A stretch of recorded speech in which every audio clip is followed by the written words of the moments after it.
어제 우리가 알던 세계의 질서는 사실상 종말을 고했습니다. 다보스 포럼에서 울려 퍼진 트럼프 대통령의 발언은 단순한 외교적 수사가 아닙니다.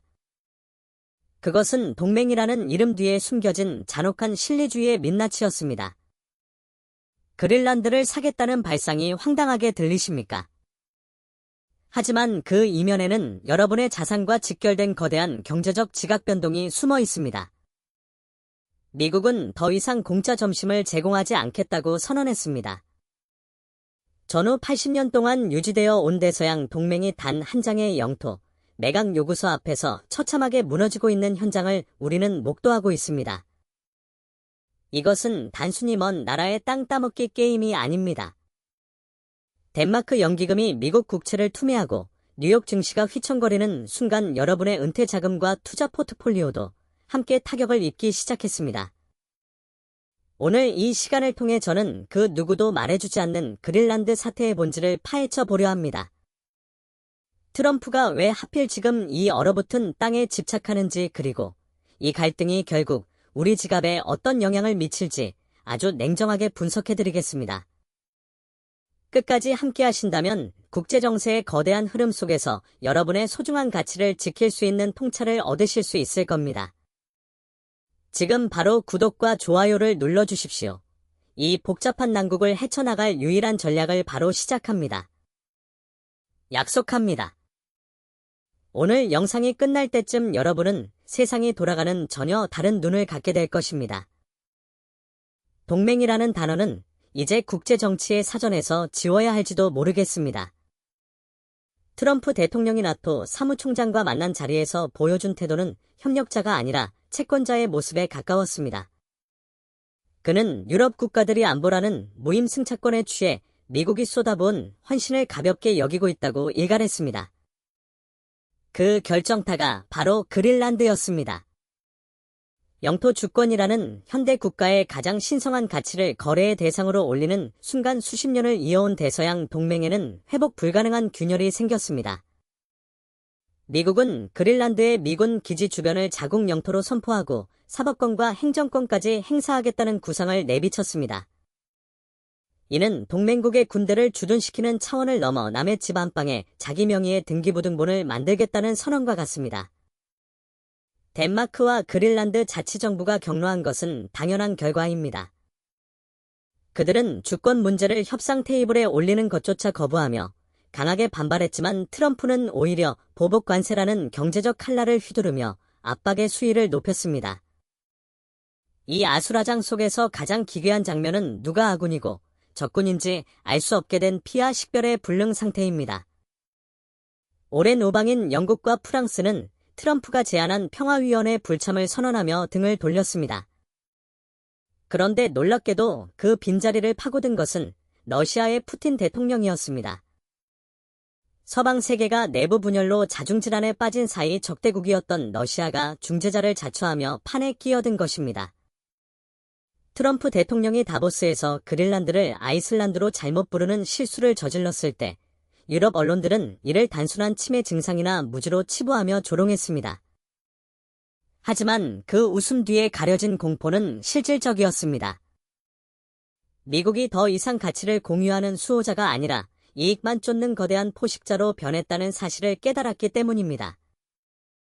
전후 체제를 지탱하던 민주주의와 자유시장이라는 명분은 사라지고 오직 강대국의 탐욕과 약소국의 비명만이 남았습니다. 우리가 믿어왔던 세계 질서는 이제 더 이상 안전장치가 아닙니다. 동맹의 가치가 땅바닥에 떨어진 자리에 차가운 실리만이 남았을 때 과연 누가 다음 타깃이 될지 자문해 보아야 합니다. 한때는 동지였던 이들이 서로에게 총구 대신 관세를 겨누고 국채를 투매하는 이 서늘한 광경이 바로 우리가 마주한 2026년의 현실입니다. 사람들은 흔히 그린란드를 그저 얼음으로 뒤덮인 쓸모없는 땅이라 생각합니다. 하지만 트럼프 대통령의 머릿속에 있는 그린란드는 황금 알을 낳는 거이나 다름없습니다. 빙하가 녹아내리며 그동안 인류의 손길이 닿지 않았던 거대한 보물창고가 열리고 있기 때문입니다. 특히 현대 산업의 쌀이라 불리는 히토류 매장량은 상상을 초월합니다.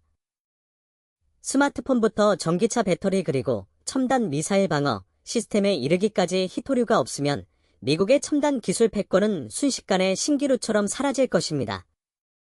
실제로 그린란드 남부에 위치한 크바네펠드 광산은 세계 최대 규모의 미개발 히토류 매장지로 꼽힙니다.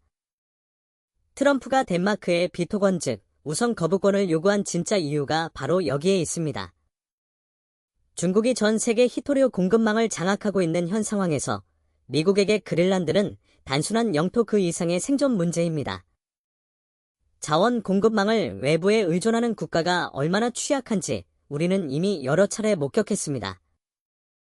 미국은 이제 그 목줄을 스스로 쥐겠다는 야욕을 숨기지 않고 있습니다. 여기에 더해 북극 항로라는 지정학적 가치는 불에 기름을 붓는 격입니다.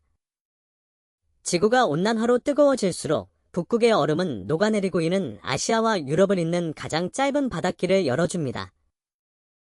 기존의 수에즈 운하를 통과하는 것보다 운송 시간을 획기적으로 단축할 수 있는 이 항로는 미래 물류의 핵심이 될 것입니다. 이미 한국은 이 흐름을 읽고 세계 최고 수준의 쇄빙선 건조 기술을 앞세워 북극해 비즈니스에 박차를 가하고 있습니다.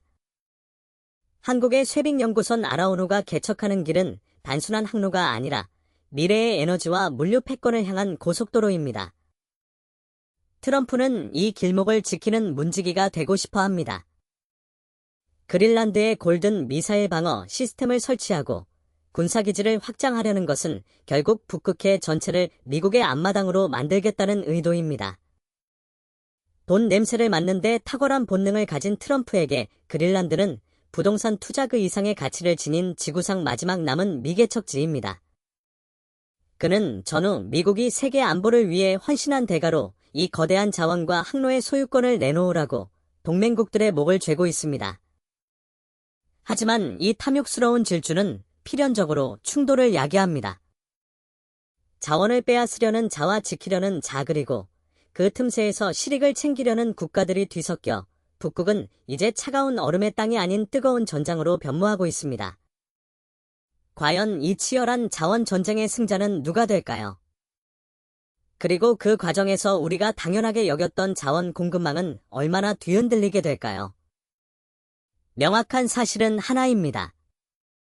이제 자원은 단순한 상품이 아니라 국가의 생존을 결정짓는 가장 강력한 무기가 되었다는 것입니다.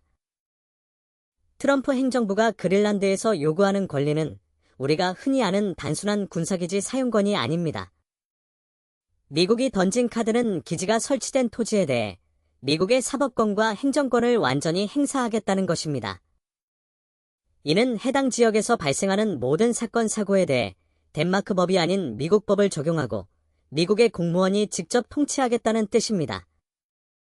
현대 주권 국가 간의 관계에서는 상상조차 하기 힘든 이른바 신식민지 주의적 접근이라 할 수 있습니다. 이러한 모델은 과거 대영 제국이 식민지였던 키프로스를 독립시키면서도 일부 주둔지를 자국 영토로 유지했던 방식과 매우 흡사합니다. 영국은 지금도 키프로스 내의 군사기지를 단순한 주둔지가 아니라 영국의 해외 영토로 보유하며 독자적인 행정력을 행사하고 있습니다. 미국은 바로 이 낡은 제국주의의 유물을 21세기 북극해에 다시 부활시키려 하고 있습니다. 만약 이 계획이 관철된다면 그린란드의 일부는 지도상에서 덴마크의 영토가 아닌 미국의 실질적인 영토로 편입되는 셈입니다. 덴마크 정부가 이토록 격렬하게 분노하는 이유는 자명합니다. 1951년에 체결된 방위 협정에 따라 미국은 이미 그린란드에서 충분한 군사적 활동을 보장받고 있습니다. 그럼에도 불구하고 영토권까지 요구하는 것은 동맹국의 주권을 발판 삼아 미국의 행정구역을 확장하겠다는 노골적인 야욕입니다.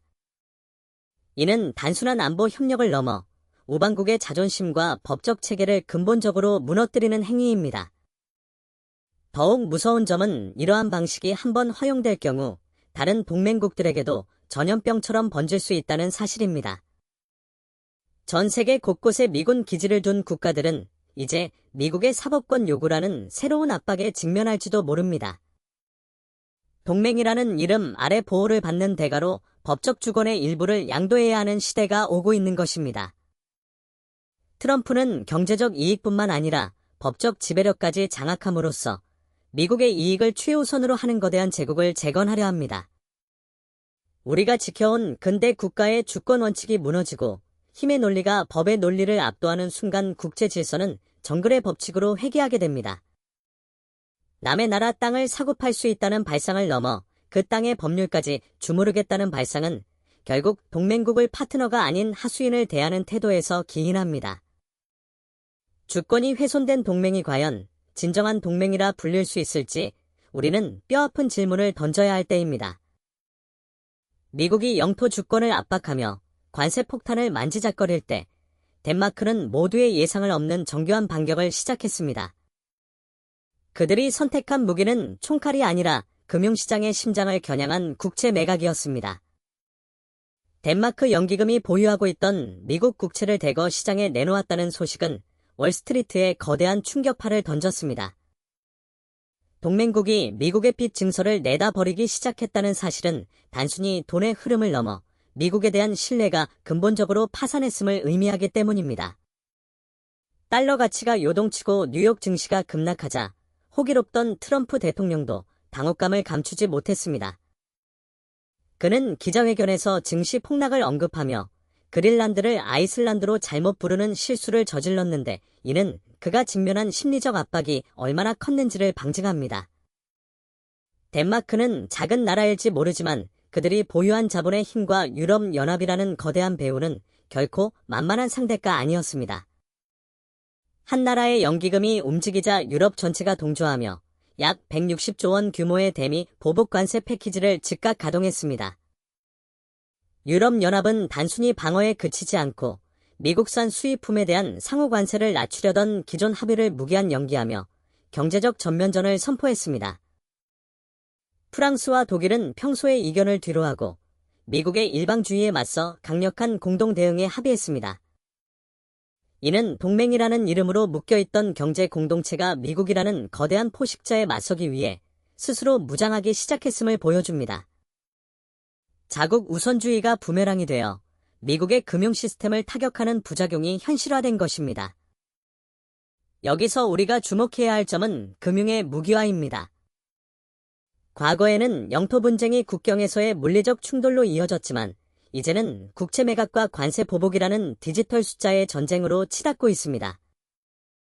덴마크의 이번 조치는 미국 달러 패권에 의존하는 세계 경제가 얼마나 취약한지 그리고 동맹국이 등을 돌렸을 때 그 대가가 얼마나 가혹한지를 똑똑히 보여주었습니다. 트럼프가 뒤늦게 군사적 대응은 없을 것이라며 한 발 물러선 것은 덴마크의 경제적 저항이 예상보다 훨씬 뼈아팠기 때문입니다. 결국 돈에는 국경이 없지만 신뢰에는 국경이 있습니다. 신뢰가 무너진 자리에 남은 것은 서로의 목을 조르는 차가운 계산뿐입니다. 덴마크가 뽑아든 국채 매각이라는 카드는 전 세계 국가들에게 중요한 교훈을 던졌습니다. 거대한 힘 앞에서도 금융이라는 비대칭 무기를 통해 충분히 반격이 가능하다는 사실입니다. 이제 경제적 보복은 더 이상 선택이 아닌 생존을 위한 필수적인 방어 기제가 되었습니다. 백악관은 트럼프 대통령이 다시 한번 최고의 협상가임을 입증했다고 자평했습니다. 하지만 우리가 마주한 현실은 세련된 외교적 협상이 아니라 상대를 벼랑 끝으로 몰아넣는 노골적인 강요에 가깝습니다. 트럼프는 과거 미국이 세계 질서를 유지하기 위해 지불한 비용을 이제는 영토와 자원으로 환수하겠다는 논리를 펼치고 있습니다. 이는 상대의 약점을 파고들어 최대치의 이익을 짜내는 그의 전형적인 사업 방식이 국가 간의 외교 무대에 그대로 이식된 결과입니다. 이러한 행보는 1971년 전 세계를 충격에 빠뜨렸던 닉슨 쇼크를 떠올리게 합니다. 당시 미국은 금태환 정지를 일방적으로 선언하며 기존의 국제 금융 질서를 한순간에 파괴했습니다. 자국의 이익을 위해서라면 동맹국과의 약속이나 국제적 규범 따위는 언제든 던져버릴 수 있다는 미국의 본능이 50여 년이 지난 지금 북극의 차가운 바다에서 다시 꿈틀대고 있는 것입니다. 트럼프는 그린란드라는 실질적인 영토를 요구함으로써 미국 우선주의를 관념이 아닌 물리적인 실체로 구현하려 합니다. 그는 다보스 연설에서 미국이 부강해져야 우방국들도 혜택을 볼 수 있다는 궤변을 늘어놓았습니다. 하지만 그 혜택의 전제 조건은 영토의 양보와 주권의 훼손이었습니다. 이는 대등한 파트너십이 아니라 철저한 주종 관계를 요구하는 것입니다. 유럽 정상들이 전례 없는 반발을 쏟아낸 이유는 단순히 땅을 뺏길까 봐서가 아닙니다. 미국의 요구를 한 번이라도 수용하는 순간 그동안 쌓아온 국제법의 권위와 국가 주권이라는 근대적 가치가 도미노처럼 무너질 것임을 직감했기 때문입니다. 진정한 협상은 양측의 이익이 합치되는 지점을 찾는 과정입니다. 하지만 트럼프의 방식은 상대의 생존권을 위협하며 항복을 받아내는 약탈적 성격이 짙습니다. 그는 관세 폭탄을 인질로 사마 영토를 요구하고 자원 채굴권을 갈취하려 합니다. 이러한 방식이 성공한다면 앞으로 그 어떤 국가도 미국의 요구로부터 자유로울 수 없을 것입니다. 오늘은 그린란드였지만 내일은 또 다른 동맹국의 핵심 자산이나 전략적 요충지가 거래 대상이 될지 모를 일입니다. 우리는 이제 질문해야 합니다. 힘이 곧 정의가 되는 시대의 협상이라는 단어는 여전히 유효한가? 트럼프가 말하는 승리는 결국 동맹의 파멸을 담보로 한 상처뿐인 영광은 아닌가? 겉으로 화려해 보이는 최고의 협상가라는 수식어 뒤에는 신뢰라는 소중한 자산을 불태워 단기적인 이익을 챙기려는 위험한 도박사가 숨어 있습니다. 무너진 신뢰의 가치는 그 어떤 영토나 자원으로도 보상받을 수 없다는 사실을 그는 간과하고 있습니다. 그린란드를 둘러싼 갈등은 이제 단순한 영토 분쟁을 넘어 서방 세계 내부의 처참한 내전으로 치닫고 있습니다. 한때 자유주의 진영의 단단한 성벽이었던 미국과 유럽 사이에는 이제 서로를 향한 불신과 증오의 칼날만이 가득합니다. 프랑스와 독일이 미국의 관세 위협에 맞서 긴급 정상회의를 소집하고 대규모 경제 보복을 천명한 것은 더 이상 미국을 신뢰할 수 있는 보호자로 보지 않겠다는 최후 통첩과 같습니다. 80년 대서양 동맹의 역사에 지워지지 않는 깊은 흉터가 남겨진 순간입니다. 이러한 분열의 틈바구니를 가장 영리하게 파고든 인물은 다름 아닌 러시아의 푸틴 대통령입니다. 전통적인 동맹국인 영국과 프랑스가 트럼프의 평화위원회 제안을 노골적으로 거부하며 불참을 선언했을 때 푸틴은 기다렸다는 듯이 참여 의사를 밝혔습니다. 적대국이었던 러시아가 미국의 파트너 자리에 앉고 혈맹이었던 유럽 국가들이 등을 돌리는 이 기괴한 광경은 현재 국제 질서가 얼마나 처참하게 붕괴되었는지를 상징적으로 보여줍니다. 피와 식별조차 불가능해진 이 아수라장에서 트럼프는 자신의 이익을 위해서라면 어제의 적과도 손을 잡는 위험한 도박을 감행하고 있습니다. 유럽연합이 준비한 160조 원 규모의 보복 패키지는 단순한 숫자의 나열이 아닙니다. 그것은 미국의 일방주의에 굴복하지 않겠다는 유럽의 생존 의지이자 경제적 독립 선언입니다. 트럼프가 주창하는 미국 우선주의가 전 세계를 하나로 묶는 것이 아니라 오히려 각자 도생의 정글로 몰아넣고 있는 셈입니다. 이러한 혼란은 북극해를 넘어 전 세계적인 세력 재편으로 이어지고 있습니다. 미국이 동맹을 압박하며 자원을 탈취하려 할 때 중국과 러시아는 그 틈을 타 자신들의 영향력을 확장하며 새로운 북극 패권을 노리고 있습니다. 우리는 이제 서방 세계의 몰락과 새로운 세력의 부상을 목도하고 있습니다. 힘의 공백이 생긴 자리에 정의나 규범 대신 탐욕과 신리만이 들어찼을 때 국제사회는 통제불능의 상태로 빠져듭니다. 트럼프가 이끄는 미국이 세계 질서의 종말을 가속화하고 있는 지금 유럽은 스스로를 지키기 위한 거대한 요새를 쌓고 있으며 러시아와 같은 세력들은 그 붕괴의 잔해 속에서 이득을 챙기기 위해 분주히 움직입니다. 이것은 단순히 정치적인 수사가 아닙니다. 여러분의 투자 환경과 글로벌 공급망이 근본적으로 재편되고 있음을 의미합니다. 동맹이 깨진 자리에 남은 것은 각국의 노골적인 자국 우선주의뿐이며 그 과정에서 발생하는 비용은 고스란히 평범한 시민들의 몫으로 돌아옵니다. 서구권의 내전이 격화될수록 우리가 알던 평화로운 세계는 다시는 돌아오지 않을 과거의 유물이 될지도 모릅니다. 과거의 북극은 탐험가들의 도전 정신을 자극하는 미지의 영역이자 신비로운 얼음의 땅이었습니다.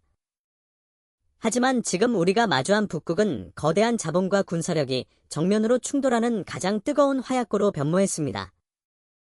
그린란드 사태는 단순한 영토 논쟁의 끝이 아니라 북극 패권을 향한 거대한 전쟁의 서막에 불과합니다.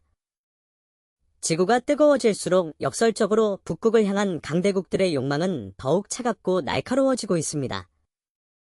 이제 북극은 전 세계 물류의 흐름을 완전히 뒤바꿀 전략적 요충지입니다. 수에즈 운하를 우회해야 했던 과거의 고통스러운 항로는 녹아내리는 빙하와 함께 역사 속으로 사라지고 있습니다. 새로운 북극 항로는 아시아와 유럽을 잇는 시간을 획기적으로 단축하며 해양 패권의 중심축을 북쪽으로 이동시키고 있습니다. 트럼프가 그린란드에 집착하는 진짜 이유는 이 새로운 바닷길의 통행세와 주도권을 쥐겠다는 의도입니다. 이는 곧 미래의 글로벌 공급망을 미국의 통제 아래 두겠다는 강력한 의지의 표명입니다. 하지만 이 전쟁은 비단 미국만의 게임이 아닙니다. 러시아는 이미 북극권에 수십 개의 군사기지를 재가동하며 얼지 않는 바다를 향한 야욕을 드러냈고, 중국은 스스로를 북극 근접 국가라 명명하며 1대1로를 북극까지 확장하려 합니다. 강대국들이 쇠빙선을 앞세워 얼음을 깨고 나아갈 때 그들이 깨부수는 것은 비단 얼음뿐만이 아닙니다. 우리가 수십 년간 지켜온 국제법의 원칙과 평화로운 공존의 질서도 함께 박살나고 있습니다. 결국 북극의 미래는 인류가 자원을 어떻게 공유할 것인가가 아니라 누가 더 강한 힘으로 빼앗을 것인가에 의해 결정될 것입니다. 그린란드에서 시작된 영토 주권의 파괴는 전 세계 해양 영토 분쟁의 새로운 가이드라인이 될 위험이 큽니다. 이제 모든 국가는 자국의 이익을 지키기 위해 더 많은 군사력을 전진 배치해야 하며, 이는 필연적으로 군비 경쟁의 악순환을 초래할 것입니다. 우리는 이제 평화로운 북극의 종말을 목도하고 있습니다. 그곳은 이제 더 이상 북극 꿈의 낙원이 아니라 미사일 방어 시스템과 자원 채굴 장비가 즐비한 거대한 공장이자 요새가 될 것입니다. 이 차가운 전쟁터에서 벌어지는 일들은 여러분의 일상과 결코 무관하지 않습니다. 북극의 자원 가격이 요동치고 항로 패권이 바뀔 때마다 우리의 경제 지도는 다시 그려져야 할 것이기 때문입니다. 전쟁은 이미 시작되었고 우리는 그 폭풍의 한가운데로 걸어 들어가고 있습니다. 지금까지 우리는 그린란드라는 거대한 얼음섬을 둘러싸고 벌어지는 트럼프 행정부의 위험한 도박과 그로 인해 요동치는 세계 질서를 살펴보았습니다. 이번 사태가 우리에게 주는 교훈은 명확합니다. 우리가 당연하게 여겼던 동맹의 가치와 국제법의 보호막은 힘의 논리 앞에서 언제든 무너질 수 있는 신기루에 불과하다는 사실입니다. 미국이 자국의 이익을 위해 우방의 주권까지 거래의 대상으로 삼는 시대에 이제 각자 도생은 선택이 아닌 필수적인 생존 전략이 되었습니다. 앞으로 세계는 더욱 거친 풍랑 속으로 빠져들 것입니다. 북극의 자원 전쟁은 이제 막 서막을 올렸을 뿐이며, 금융의 무기화와 영토 주권의 훼손은 또 다른 지역에서 재현될 가능성이 큽니다. 여러분의 자산과 미래는 더 이상 정치가들이 약속하는 평화로운 질서 위에 있지 않습니다. 냉혹한 현실을 직시하고 변화하는 지정학적 흐름 속에서 자신만의 방어 기제를 구축해야 합니다. 오늘 분석해드린 정보가 여러분의 안목을 넓히고 불확실한 미래를 대비하는데 작은 밑거름이 되었기를 바랍니다. 세상은 우리가 보는 것보다 훨씬 더 잔인하게 돌아가고 있지만 진실을 마주할 용기가 있는 자만이 그 폭풍을 견뎌낼 수 있습니다. 이 영상이 도움이 되셨다면 다시 한번 구독과 좋아요를 부탁드립니다. 저는 앞으로도 그 누구도 쉽게 입에 담지 못하는 권력과 자본의 뒷이야기를 가장 날카로운 시각으로 전달해드리겠습니다. 본 영상에서 제공된 분석은 공개된 정보와 지정학적 전략을 바탕으로 한 개인적인 견해이며 특정 금융상품에 대한 투자 권유가 아님을 밝힙니다. 모든 투자와 판단의 책임은 당사자 본인에게 있습니다. 긴 시간 시청해주셔서 감사합니다. 다음 시간에 더 깊이 있는 통찰로 찾아뵙겠습니다.